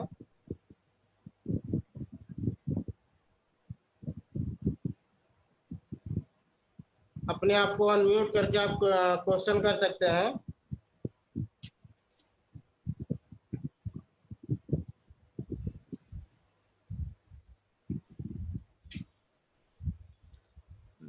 सर कोई कोई भी जो हाँ बोलिए। सर कोई भी जो अगर रोबोट हमें बनाना है, मतलब तो उसके लिए सर एक दिन की क्लासेस तो सर मतलब कोई वो वैल्यू नहीं रखती है ना सर? बिल्कुल नहीं। देखिए ये सिंपली इंट्रोडक्शन था, आपने इसमें कुछ चीज़ें तो सीखी होंगी ना बेटा, कुछ नई चीज़ें जानी होंगी, कुछ आपको समझ आई होगी कि रोबोट के लिए किन चीज़ों का हम इम्प्लीमेंट करते हैं। एक दिन में किसी भी टेक्नोलॉजी को सीखना तो ये इम्पॉसिबल होता है। सिंपली कह सकते हैं आप कि ये सारी चीज़ें आपको फर्दर मान के चलिए, अगर आपका कॉलेज OMU एसोसिएट होता है इलेक्ट्रोकस से, तो हम लोग आप लोग के थोड़ा पेंडेमिक जो एरा चल रहा है अभी, जो कोविड लॉकडाउन चल रहा है सिस्टम, तो जब ये नॉर्मल होगा तो हम आपके यहाँ आके भी आपको पूरी पूरी तरीके से प्रैक्टिकली किस तरीके से रोबोट को डेवलप कर सकते हैं, तो हफ्ते भर की क्लासेस या इस तरीके की चीज़ें हम ऑर्गेनाइज करेंगे, तभी आप चीज़ों को सीख सकते हैं। तो ओके बेटा, ठीक है सर, थैंक यू। वेलकम। कोई स्टूडेंट पूछना चाहें question? If someone ask the question please feel free to ask. कोई प्रॉब्लम की बात नहीं है, आप पूछ सकते हैं क्वेश्चन को।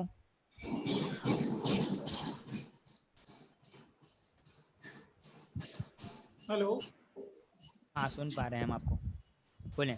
Good afternoon Mahboob sir. Good afternoon. Good afternoon Mahboob sir. Good afternoon. Actually, my query is that how much it's cost if anyone try to participate in? Cost आपके after it will be assured by the after when we will decide to the which kind of robot is going to use। भाई हम decide कर लेंगे कि कैसा robot बनाएंगे, कैसा क्या करेंगे यार, किस तरीके की क्लासेस सेशन होंगी, आप किस तरह कितना लंबा सेशन होगा, वो सारी चीज़ें बात है कि वो आपको डिसाइड करके बताया जाएगा। अभी इस पर हम हाँ अभी हम कैसे इस चीज़ को डिफाइन कर रोबोट सकते हैं। आर यू क्रिएट, हाँ कैसा आप रोबोट बनवाते हैं, दैट मीन्स रोबो सॉकर बनवाते हैं या अदर पार्ट डिटेक्टर बनाते हैं, डिफरेंट डिफरेंट चार्जेस है उसका। वो चीज़ें डिस्कस हो जाती डिसाइड हैं। होगा। हाँ ओके। कौन सा कंट्रोलर आप यूज कर रहे हैं, कौन सा मोटर यूज कर रहे हैं, depend on the. Thank you. बिल्कुल।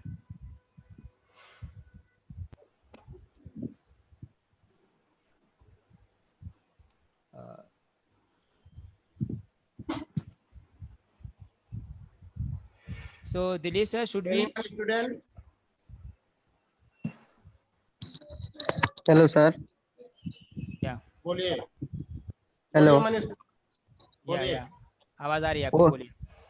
बोल रहे हैं सर, रोबोटिंग सिस्टम मतलब रोबोटिंग सिस्टम के लिए यहाँ कोई इंडिया में कोई institute training centre, robotic training centre? हाँ बिल्कुल, Indian institute of technology robotics का पार्ट लेके चलता है। जैसे आईआईटी दिल्ली, कानपुर, और सबसे ज़्यादा इस फील्ड में जो एक्टिव है वो आपकी आईआईटी रुड़की एक्टिव है।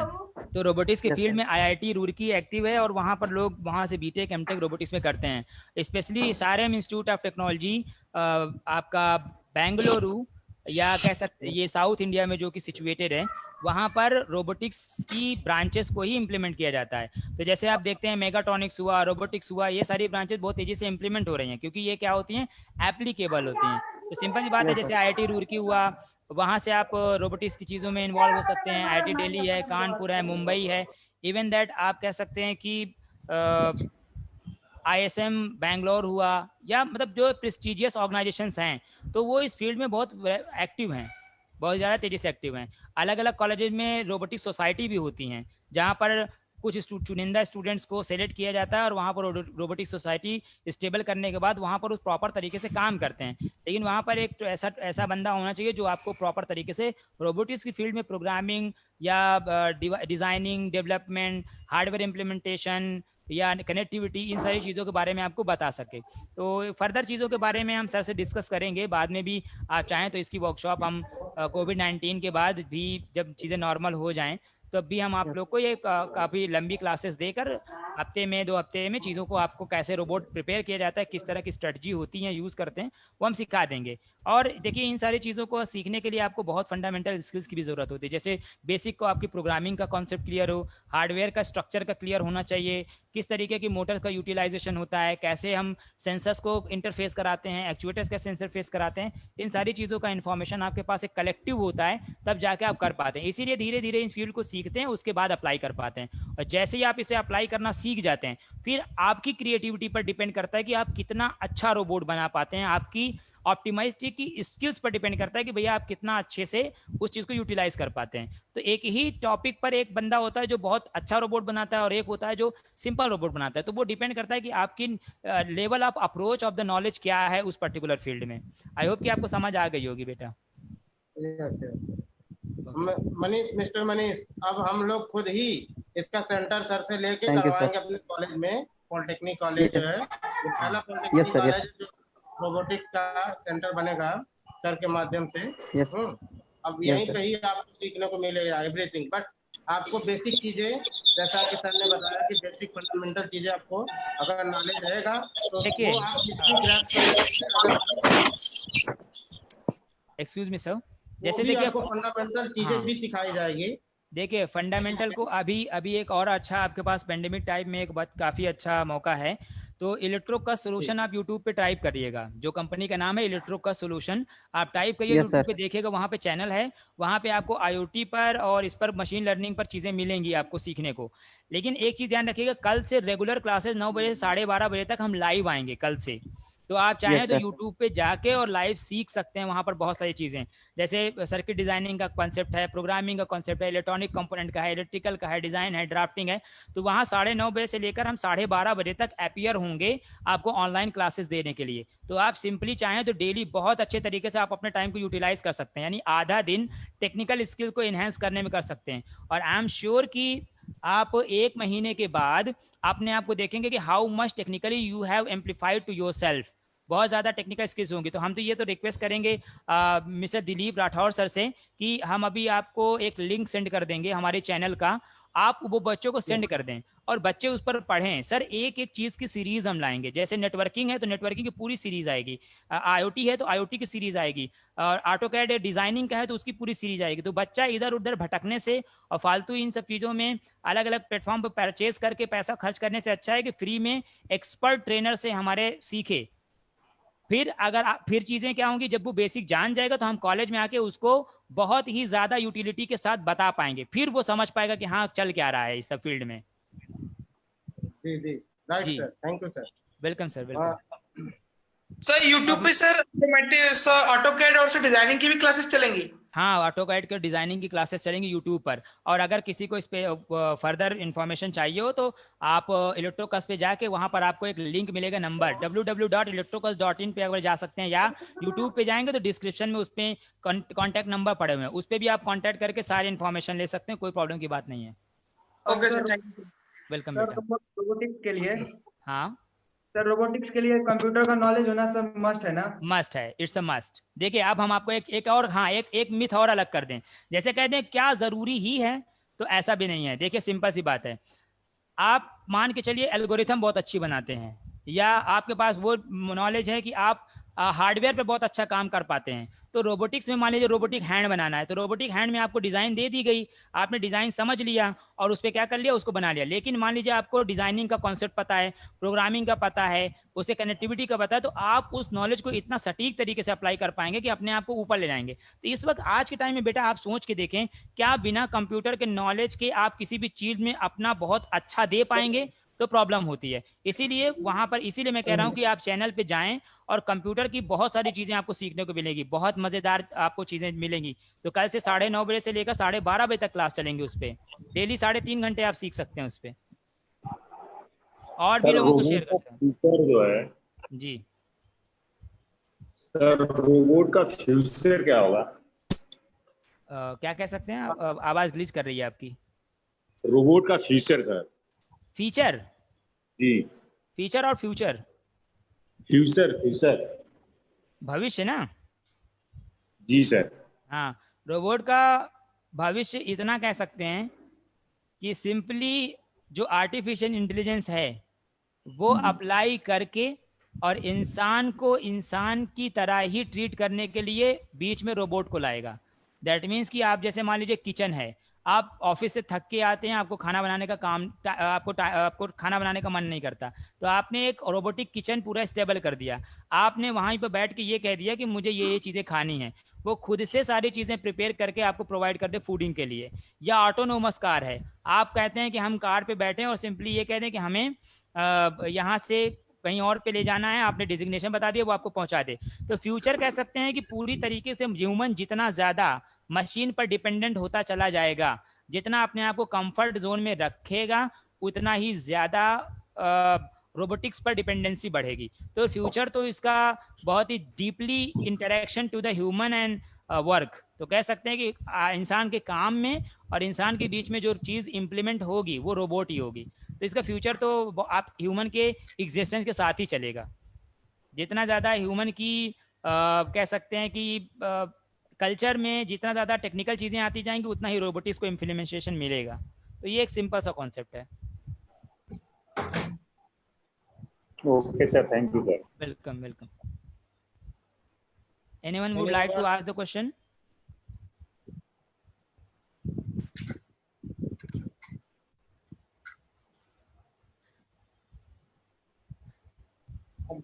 हम लोग अपने कोई क्वेश्चन किसी का, किसी भी स्टूडेंट्स का?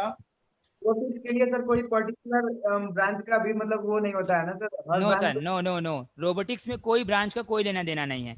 क्यों? क्योंकि रोबोटिक्स पूरी ब्रांचों को मर्ज करती है। जैसे रोबोटिक्स में प्रोग्रामिंग की जरूरत पड़ेगी, रोबोटिक्स में इलेक्ट्रॉनिक्स की जरूरत पड़ेगी, रोबोटिक्स में इलेक्ट्रिकल मोटर्स की जरूरत पड़ेगी, रोबोटिक्स में मैकेनिकल स्ट्रक्चर्स की जरूरत पड़ेगी, रोबोटिक्स में आपको डेटा साइंस की जरूरत पड़ेगी। तो अलग अलग ब्रांचेस को कंबाइन करके, इसीलिए जो रोबोटिक्स की टीम होती है उसमें एक तरीके के ब्रांच के लोग नहीं होते हैं। There will be the several kind of people existing, and वो उस चीज को पूरी टीम की तरह काम करते हैं, तब एक रोबोट प्रिपेयर होता है।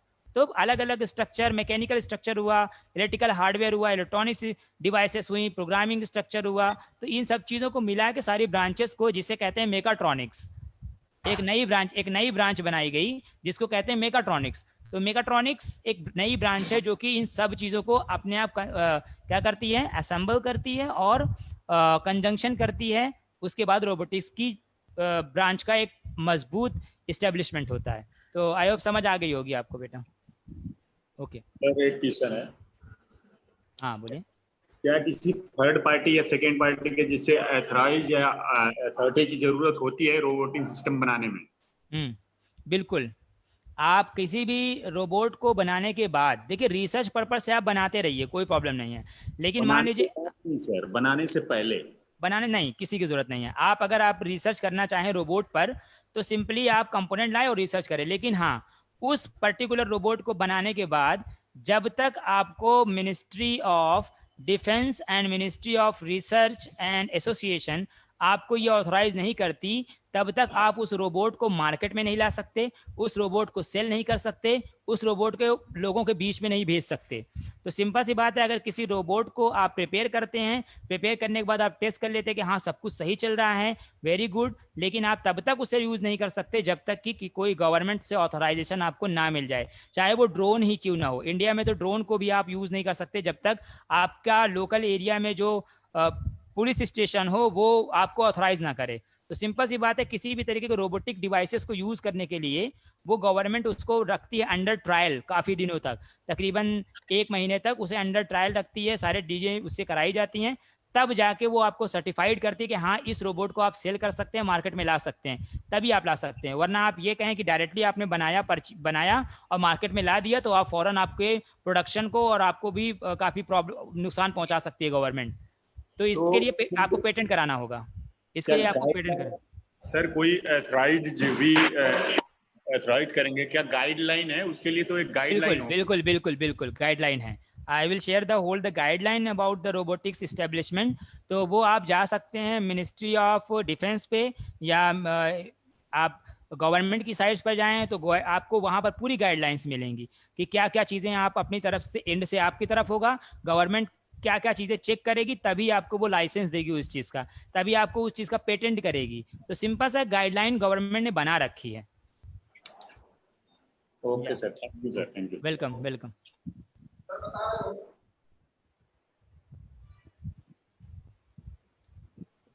Would someone like to ask the question?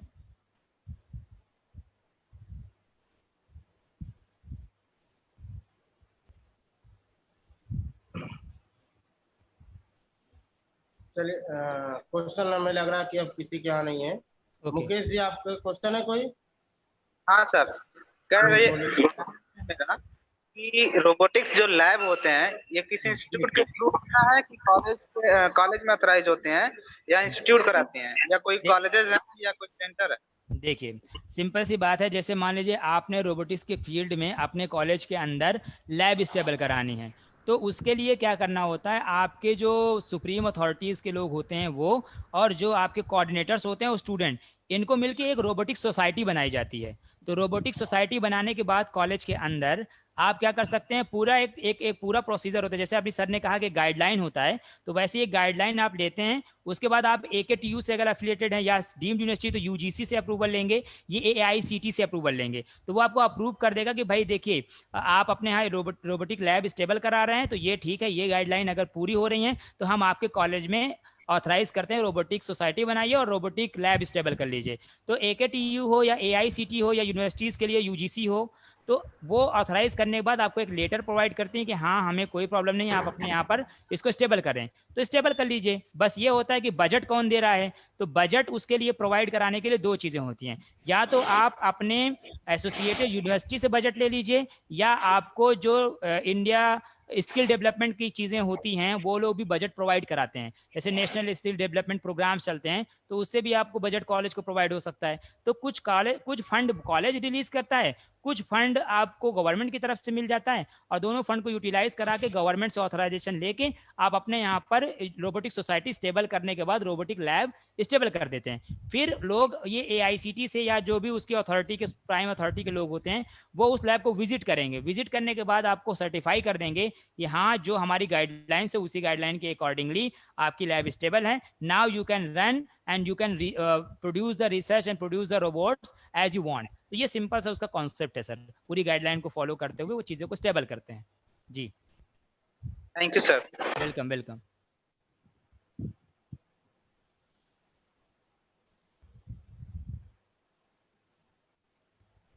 Anyone question?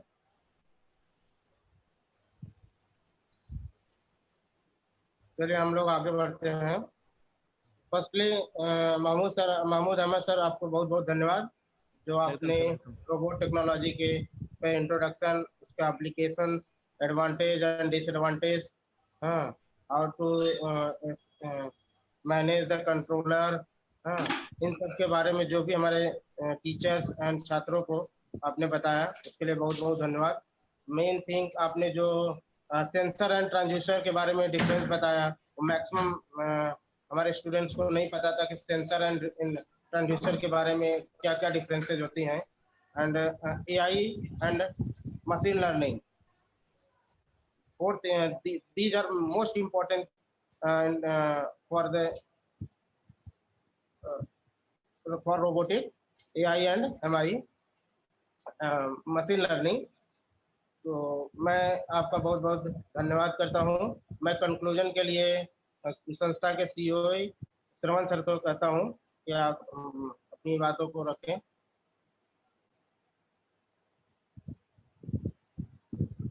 CEO sir. Hello. जी सर। Am I audible? मेरी आवाज आ रही है सबको? Yes sir, yes sir.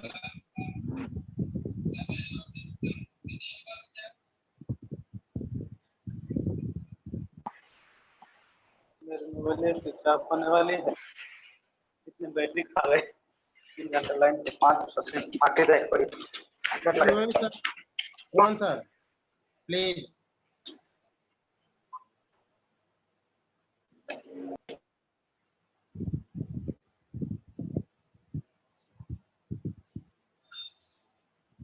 CEO sir, please conclude the webinar.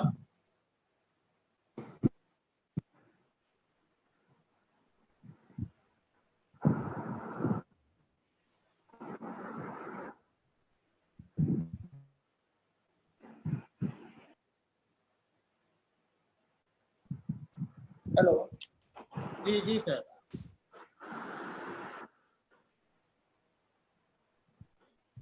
आपकी आवाज आ रही है सर। इस वेबिनार में के एक्सपर्ट पैनलिस्ट इंजीनियर महफूज जी और इस वेबिनार में शामिल principal BR Ambedkar polytechnic college, doctor Vijay institute of educational technology, engineer AK Srivastava ji, इस वेबिनार में शामिल पॉलिटेक्निक के और संस्था के और सभी शिक्षक, छात्र, आप सभी इस वेबिनार के टॉपिक से जो कि रोबोटिक्स के ऊपर था, मैं आशा करता हूं कि आप सभी लोगों को एक नई ऊर्जा मिली होगी, नया ज्ञान मिला होगा कि रोबोटिक्स के क्षेत्र में क्या करियर प्रोस्पेक्टिव्स हो सकते हैं, रोबोटिक्स के क्षेत्र में किस तरह से आगे बढ़ा जा सकता है और इसका प्रैक्टिकल लाइफ में क्या क्या इम्प्लीमेंटेशन है। तो आप सभी का मैं बहुत बहुत धन्यवाद देता हूं, विशेष तौर से महफूज अहमद सर का, जिन्होंने अपना प्रीशियस टाइम निकालकर और बहुत ही एलोबरेटेड और कॉन्सेप्चुअलाइज तरीके से, जिसमें कि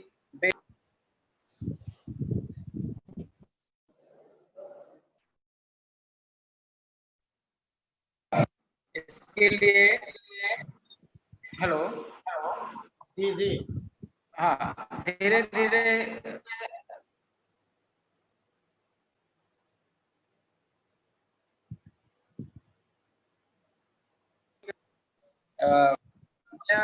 इम्पैक्ट मिला, किस तरह से नए नए एवेन्यू, नए नए करियर एस्पेक्ट्स को हम चूज कर सकते हैं। तो मैं संस्था की तरफ से, अपने संस्था के ग्रुप के चेयरमैन माननीय डॉक्टर विजय सर की तरफ से आपको बहुत बहुत धन्यवाद देता हूँ। आपकी संस्था इसी तरह से लोगों को शिक्षित करती रहे, लोगों में नए नए करियर एस्पेक्ट्स के बारे में बताते रहे, आप जीवन के हर पड़ाव पर सफल हों और आगे बढ़ें, यही मैं मंगल कामना करता हूँ। Thank you sir. Thank you sir.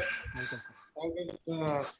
मैं एक और इन्फॉर्मेशन दे दूँ कि आने वाले वीक में, नेक्स्ट वीक में और सेमिनार होंगे, हाँ वेबिनार होंगे भाई मिस्टर महमूद सर के द्वारा, सभी अलग अलग ब्रांच के अलग अलग टॉपिक पे।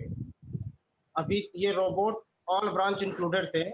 हाँ, मैं सभी स्टूडेंट्स को बता दूं, ये रोबोट जैसा कि एक स्टूडेंट ने क्वेरी भी किया था सर से कि क्या ये पर्टिकुलर ब्रांच के लिए है, जैसे सर ने बताया मैकाट्रॉनिक्स ब्रांच है उसमें इंक्लूड हुआ है। अभी जो अगला वेबिनार होगा वो ब्रांच वाइज होगा, electrical branch, mechanical branch, civil, जो भी टॉपिक्स है वो आपको बता दी जाएगी 2-3 दिन पहले। हाँ, और जितने भी वेबिनार्स कराए जाएंगे उनका Krishna Sudama group of institution उसका वर्कशॉप भी कराएगा physical by Mahmood Ahmed sir के द्वारा। तो यहाँ पे भी होगा आपका सादात कैंपस में एंड कैंपस, दोनों कैंपस में भी होगा। मैं एक बार और धन्यवाद करूंगा जिन्होंने अपना वैल्यूएबल टाइम देके हमारे लिए रोबोटिक्स टेक्नोलॉजी पे हमारे बच्चों को, हमारे टीचर्स को रोबोट के फीचर्स, एप्लीकेशंस, उसका क्या एडवांटेज है, डिसएडवांटेज, अहमद सर को बहुत बहुत धन्यवाद। Thank you very much sir. Should we proceed sir? जिन्होंने पार्टिसिपेट किया है उसका सर्टिफिकेट भी, सेशन का सर्टिफिकेट आप डाउनलोड कर सकते हैं www.asgy.in पे जाके download certificate. Okay, thank you sir, thank you very much. अगर अभी thank you, sir. किसी को कुछ क्वेश्चन करना है तो सर आप अभी लाइन पे हैं, आप क्वेश्चन कर सकते हैं।